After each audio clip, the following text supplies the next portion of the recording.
Hey everyone, welcome back to another episode of Christian's Conversations with. Today's guest is Daurio. He's a seasoned digital marketing manager with nearly 15 years of experience, driving strategy and innovation, especially in enterprise software and manufacturing. Greg is passionate about solving complex marketing challenges with data, creativity, and a focus on quality over quantity. He's led multiple digital transformations and creates content that resonates deeply with customer pain points, not just product features. Always a learner, Greg is now diving into AI's impact on marketing, embracing the evolving landscape of the digital strategy. Over the next few minutes, you'll hear some highlights of our conversations during his 10-week job search, which he was fortunate enough to land a new position within the last 2 weeks. I gained some great insight. I hope you will too. If you'd like to listen to the full episode, please look at Spotify and YouTube under Christian's Conversations with. If you'd like to participate in the next one, please let me know. Thanks for listening. Why do you think cybersecurity is so important today compared to even a few years ago? Yeah, I mean, every year hackers are getting more sophisticated. I remember it really wasn't like top of mind until I actually was starting working in cybersecurity. And then I started noticing the letters I would get from, whether it was Experian or whoever it was, like, hey, your data might have been compromised in a breach and just letting you know. You start realizing that this is happening all the time. And the compliance that we have in this country, whether it's financial services or HIPAA, medical information is incredibly valuable. It's unfortunate a lot of companies wait until something bad happens before they invest in the measures necessary to protect themselves, but I think we're getting to a point where companies are realizing that the problem's not going away and they need to really be proactive instead of reactive. And I think the companies that are doing it right in the cybersecurity space are kind of leading that charge. And yeah, with AI, it's going to be a race between the bad actors and the good actors on who's leveraging AI the best to, achieve the end goal. And so I think that's going to be a key player in the cybersecurity space moving forward as well. You talk about red flags in the job listing, like in the post. What are some of the things? Because I see some of the things you talked about. So if you give us a little more information, what you mean by that.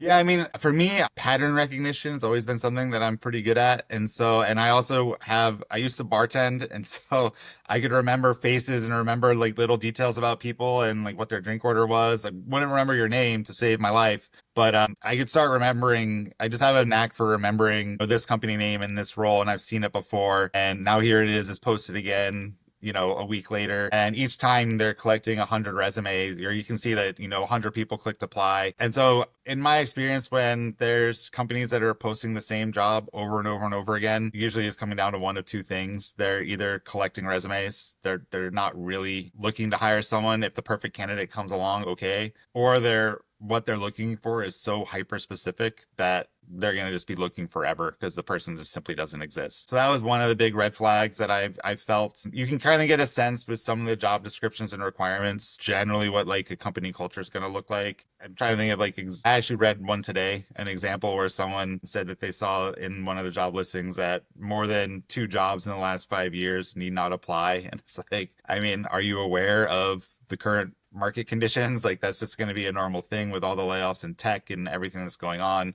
There's going to be a very significant pool of candidates that are highly qualified. And so just looking at things like that and kind of picking and choosing and realizing that there's certain things where it's not worth your time or effort to apply to are things that I also kind of incorporated through my process. The one thing I noticed with some of your posts was you were thanking the people that helped you get your foot in the door. So is that how you were able to kind of get these qualifying offers? People you knew that were able to get you in front of the right people? Absolutely. I think in my post, I kind of broke down numbers.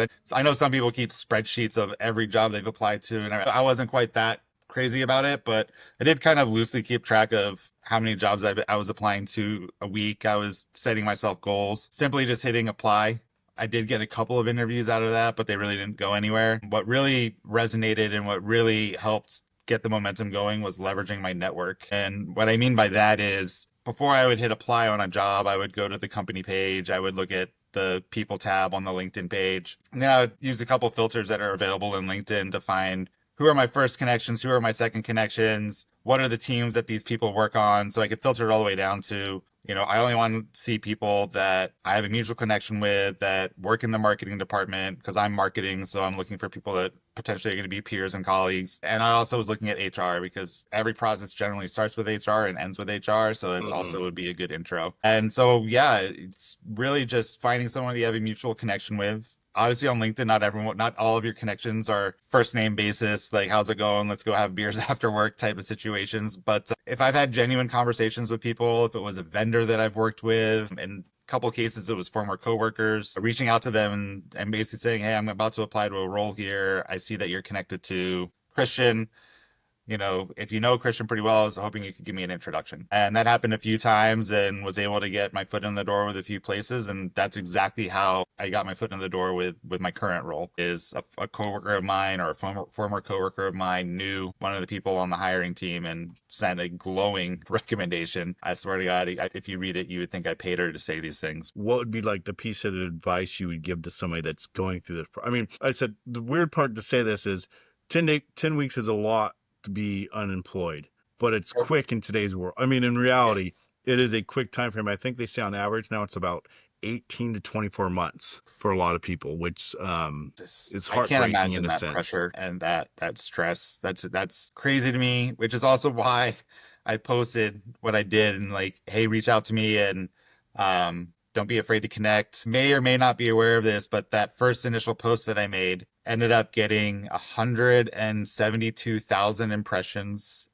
I got 1,200 reactions, hundreds of comments, about 400 new connection requests. And I've had probably between just in-mails and LinkedIn, and I've jumped on phone calls with people who have asked, probably had about 40 to 50 conversations with people. And they're all asking the same questions. It's like, what's your advice? What can you do to help me? And it's, part of it is what I talked about leveraging your network, finding those people that can introduce you to someone at the company that you're applying to, but it's also a lot of people just feel uncomfortable asking for help, and it's just giving them the advice that it's okay. Like the analogy I use is if you're walking out of a grocery store or you're walking out of your local Costco and you see a little old lady trying to lift a heavy case of water out of her cart and put it into her trunk, you're going to stop. She doesn't have to stop to ask you. You don't have to be her friend. You're going to stop. You're going to help her put the water in her trunk and you're going to go about your day, and it's no big deal because you can see what the problem is, you can identify it, you know exactly how you can help,